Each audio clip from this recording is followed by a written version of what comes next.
우리가 인생을 살다 보면 내 힘으로 어찌할 수 없는 그런 일들이 사실 많이 이제 발생이 됩니다. 때로는 앞뒤가 꽉 막히는 진퇴양난의 그런 상황에 놓일 때도 있습니다. 대부분의 사람들은 이런 상황을 만나게 되면 원망하고 또 불평하고 낙심을 하게 됩니다. 하지만 믿음의 사람들은 절대로 원망하거나 낙심하지 않고 바로 이때가 하나님의 능력이 임하게 되는 줄 알고 더욱 하나님을 의지합니다. 왜냐하면 하나님은 못 이루실 것이 없으신 전능하신 나의 아버지시기 때문입니다. 이 벼룩이라는 그 벌레가 이제 있는데요. 이 벼룩은 평상시에는 1m 이상 높이 이제 뛴다고 합니다. 아주 점프력이 아주 대단한데, 그런데 이 벼룩을 작은 그 상자 안에 넣어서 한 10일 정도만 두면 그 안에서 이제 뛰다가 또 부딪히고 또 뛰면 또 부딪히고 하다가 이제 뛰어봤자 벌써 없고 나면서 아예 이제 뛰지를 않는다고 합니다. 그래서 열흘 후에 이 상자에서 이 벼룩을 꺼내도 뛰지를 이제 않는다는 것입니다.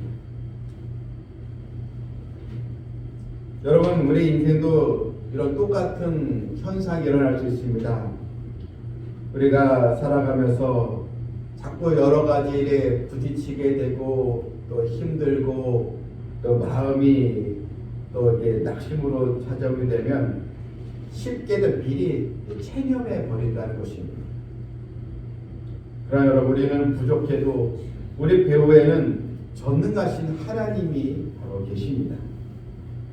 예수님은 마가복음 9장 23절에서 할 수 있거든이 무슨 말이냐? 믿는 자에게는 능치 못할 일이 없느니라. 믿는 자에게는 능히 하지 못할 일이 없다. 이렇게 주님은 믿음을 강조하셨습니다.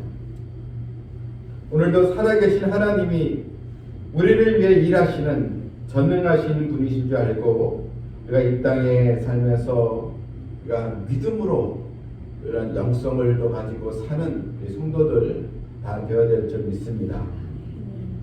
오늘 이것들이 본문 이사야서 43장의 내용은 이제 유다 이 백성이 바벨론에 망하게 되고 그래서 이제 포로로 이제 절망적인 상황에 처했을 때 이때 이사야 선지자 통해 주신 하나님의 말씀입니다.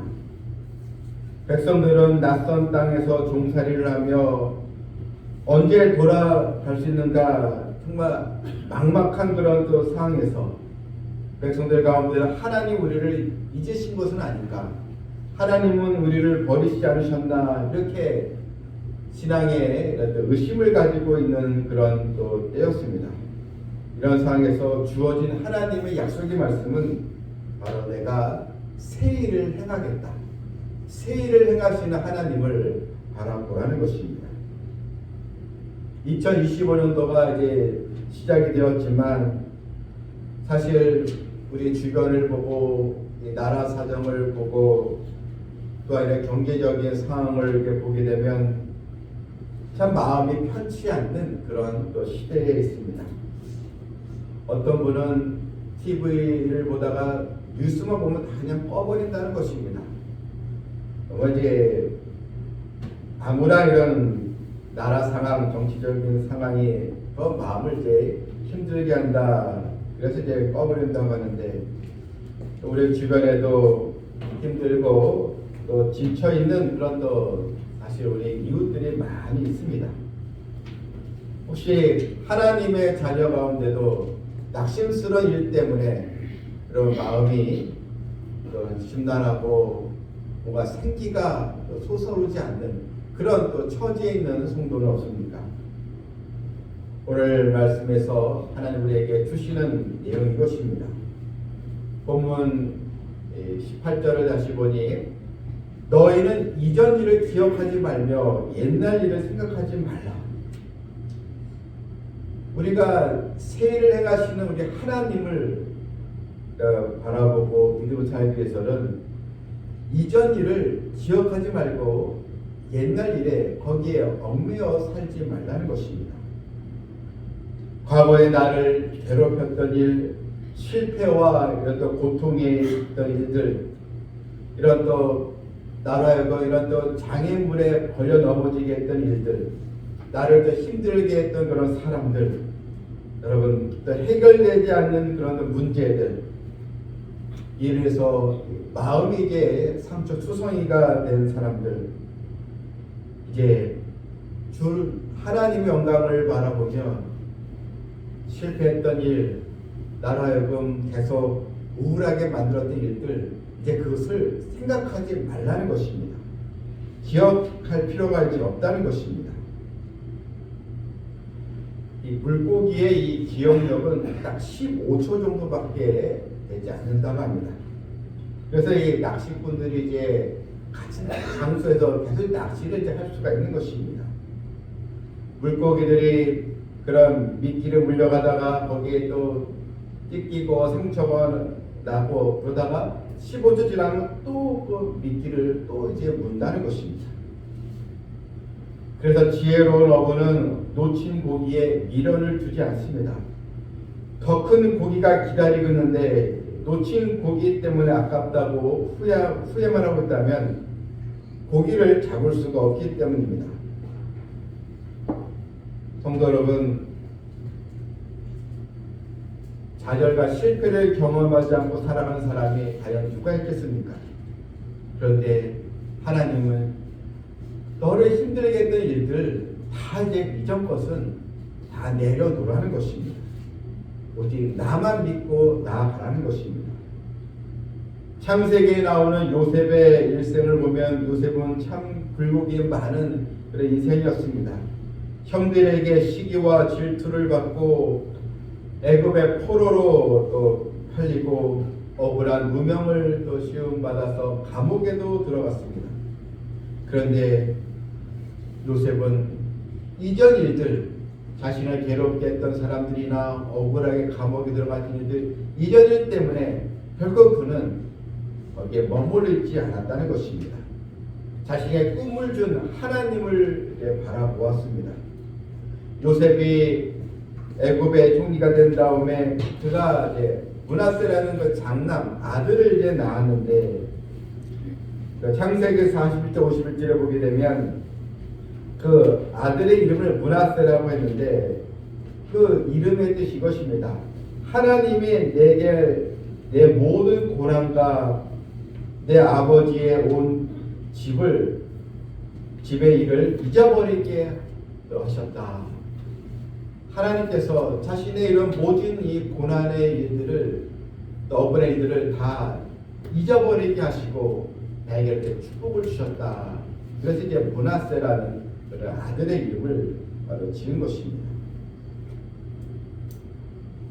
하나님은 이스라엘 백성들, 유다 백성들에게 오늘 본문 43장 16절에서도 너희는 애굽에서 나왔을 때 그 출애굽의 사건을 또 언급했습니다. 나 여호와가 이같이 말하노라. 바다 가운데의 길을 큰 물 가운데에 기름길을 내고 병거와 말과 군대의 용사를 이끌어내어 그들이 일시에 엎드려지게 일어나지 못하고 소멸하기를 꺼져가는 등불 같게 하느니라. 너희 조상 이스라엘 민족을 괴롭게 했던 애굽의 군대, 하나님은 홍해의 바다를 가르시고 너희들을 죽이려고 추적했던 애굽의 군대들을 다 하나님께서 소멸시키지 아니했느냐, 그 역사를 한번 생각해 보라는 것입니다.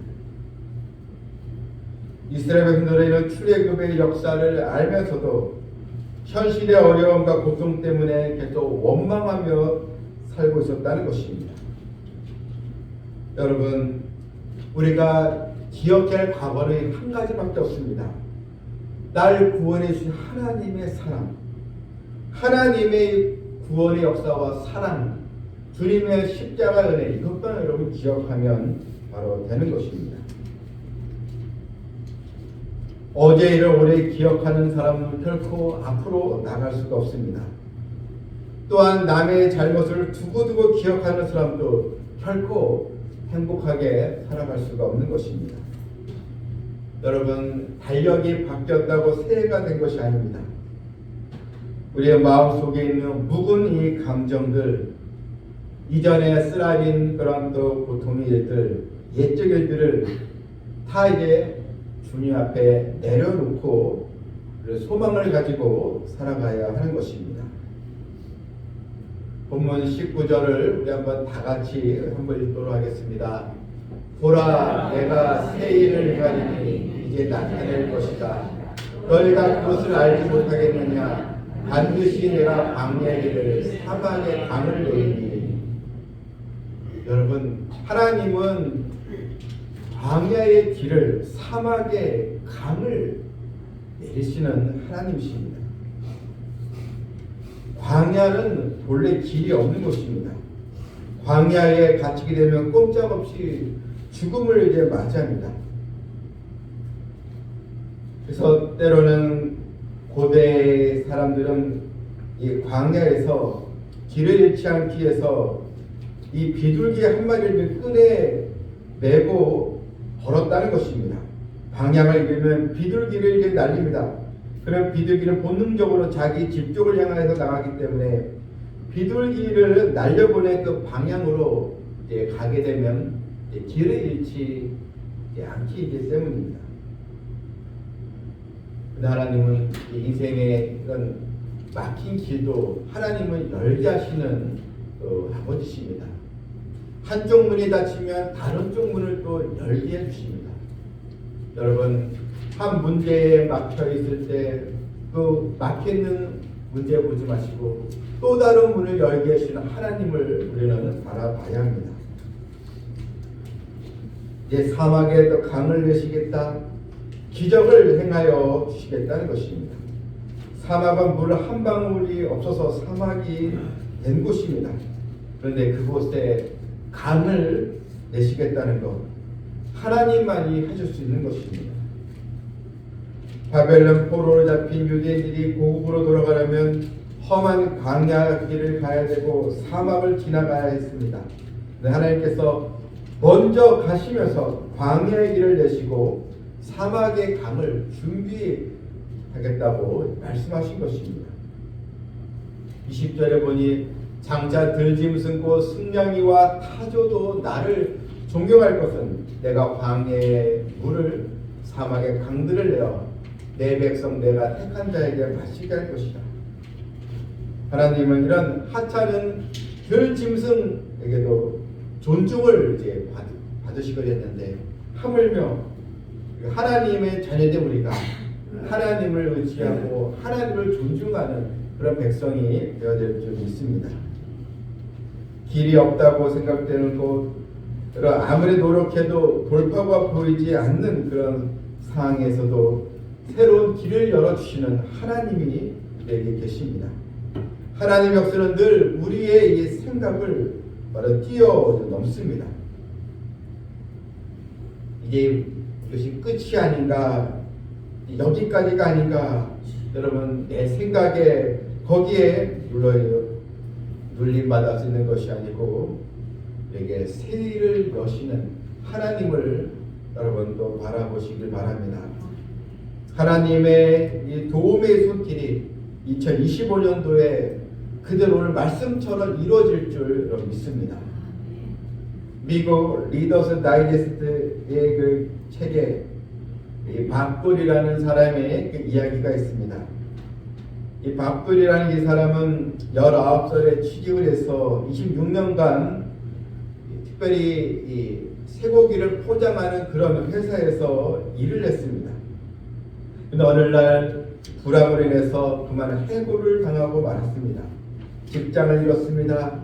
지금까지 다른 일을 해본 적도 없었기 때문에 오직 소고기를 포장하는 일만 했는데 이제 직장을 잃게 되었습니다.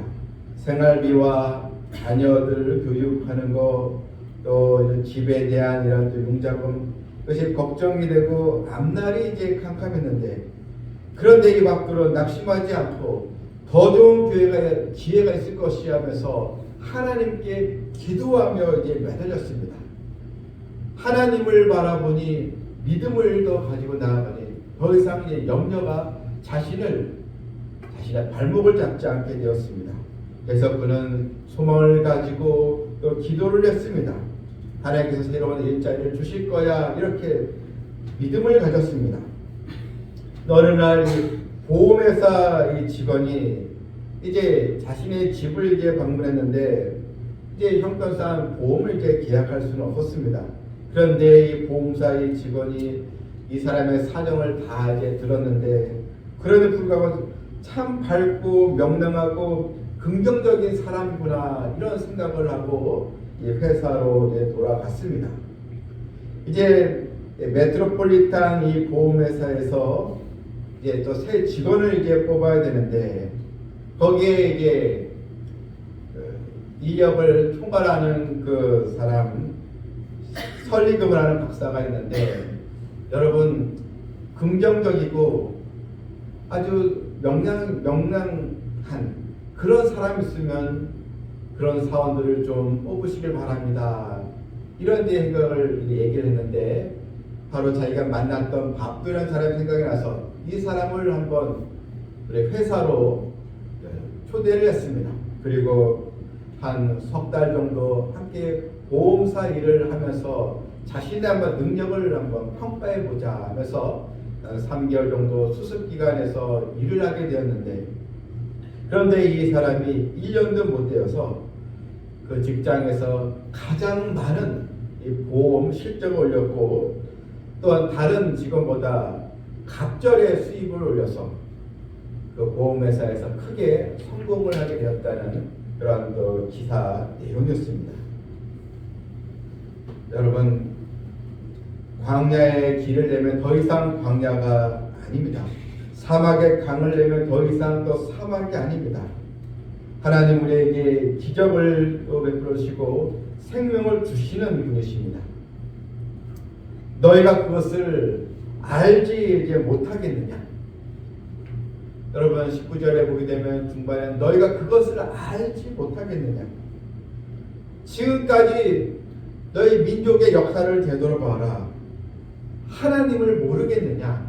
하나님이 너희들 그냥 내버려 두시겠느냐?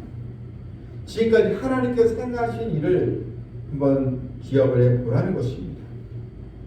여러분 지금까지 여러분의 삶의 여러 인생의 고비가 있으실 것입니다. 그때마다 하나님은 어떻게 하셨습니까? 나라 하여금 피할 길을 열게 하시고 분명히 하나님의 손길이 있었기에 우리가 지금 또 이 자리에서 주의 말씀을 듣고 예배를 드리고 이제 있는 것입니다. 예레미야서 33장 2절에 이를 행하시는 여호와 그것을 만들어 성취하시는 여호와 그의 이름을 여호와를 이가 이와 같이 시도다. 하나님은 일을 행하시고 만들고 성취하시는 하나님, 우리 하나님께 믿음으로 기도해야 하는 것입니다. 우리는 누구입니까? 바로 21절에 보니 이 백성은 내가 나를 위하여 지었다니 나를 찬송하게 하려 함이니라. 여러분 이 백성 우리가 하나님의 부름받은 백성인데 우리들을 향해서 하나님은 나를 위하여 지었다. 그러니까 너희들은 나의 영광을 위하여 택함받은 자녀라는 것입니다. 그러니 나를 찬송하라. 하나님을 경배하고 하나님을 의지하라는 것입니다. 이제 우리는 오직 하나님에 대한 기대감을 가지고 살아가야 될 줄 믿습니다. 오늘이라는 이 날이 그냥 항상 있는 평범한 날로만 보는 것이 아니고 하나님 오늘 나에게 어떤 은혜를 주실까? 하나님 나에게 어떤 말씀을 주실까? 이런 기대감을 가지고 우리는 하루를 또 시작해야 되는 것입니다. 어떤 화가에게 기자가 물었습니다. 당시 여러 작품들 중에 가장 걸작품이라고 할 수 있는 작품은 무엇입니까? 그 작품은 지금 어디 있습니까? 했더니 이 화가가 대답하기를 내 생애 최고의 걸작은 바로 늘 내 머릿속에 있습니다. 이렇게 얘기를 했답니다. 여러분 머릿속에 늘 이 작품을 구상하며 만들 때 최고의 작품은 바로 미래의 나의 작품, 늘 이거 생각하는 긍정적인 생각에서 좋은 작품이 나오게 되었다는 것입니다. 하나님께서 함께 하시면 비록 굴곡진 우리의 삶이라도 얼마든지 하나님은 이 굴곡의 인생을 더 펼쳐져 있는 그런 시온의 대로가 있는 우리의 삶으로 만드실 수가 있는 것입니다. 이제 우리는 받은 은혜보다 더 받을 은혜가 훨씬 더 많은 이 자녀들입니다. 하나님의 크고 놀라운 일을 여러분 기대하며 기도하시길 바랍니다. 하나님께서 행하시는 새 일은 물론 이 가깝게는 이스라엘 백성들이 바벨론에서 고국으로 돌아오는 새 일이지만, 그런데 우리에게는 이제 장차 이 땅에 오시는 예수님께서 택하신 자들을 죄와 저주와 사망과 영벌에서 구원하시고 새 하늘 새 땅 새 예루살렘으로 우리를 이끄시는 바로 주님의 손길, 이것이 여러분 우리에게 바로 새 일을 행하시는 하나님의 바로 약속인 것입니다. 그러므로 믿음의 사람은 이런 은혜를 기억하고 하나님 앞에 기도를 아니할 수가 없는 것입니다. 기도하는 곳에 믿음의 역사는 일어나게 됩니다. 여러분, 비록 이 여건이 여의치 않는다 할지라도 여러분 우리 가정과 또 자녀와 우리 삼성 비전교회 행하실 하나님의 새 일을 기대하며 2025년도 이 한 해를 축복의 한 해로 만들어가는 우리 모두가 되기를 주님의 이름으로 축원합니다. 아멘. 능력의 주가 되신 하나님 아버지, 하나님께서 우리 교회와 우리 성도들에게 새해를 행하여 주시는 은혜가 있는 줄 좀 믿습니다. 예, 이전 것은 다 내려놓게 해주시고 오직 하나님을 향한 기대감을 가지고 더 의인의 간구로 하나님의 역사를 더 체험하는 우리 성도들 되게 하여 주시옵소서. 예수님의 이름으로 기도하옵나이다. 아멘.